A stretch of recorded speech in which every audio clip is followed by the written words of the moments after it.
بسم اللہ الرحمن الرحیم۔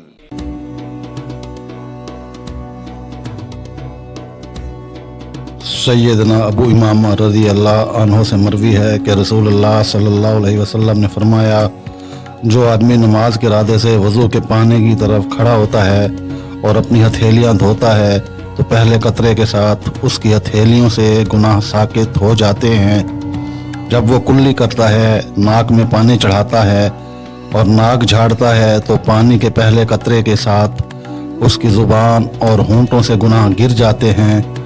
جب وہ اپنا چہرہ دھوتا ہے تو پہلے قطرے کے ساتھ اس کے کانوں اور آنکھوں سے گناہ جھڑ جاتے ہیں،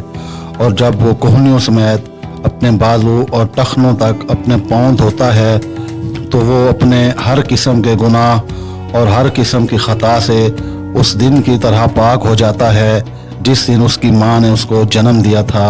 پھر جب وہ نماز کے لیے کھڑا ہوتا ہے تو اللہ تعالیٰ اس کا درجہ بلند کر دیتا ہے، اور اگر بیٹھ جاتا ہے یعنی نماز نہیں پڑھتا تو گناہوں سے سالم ہو کر بیٹھتا ہے۔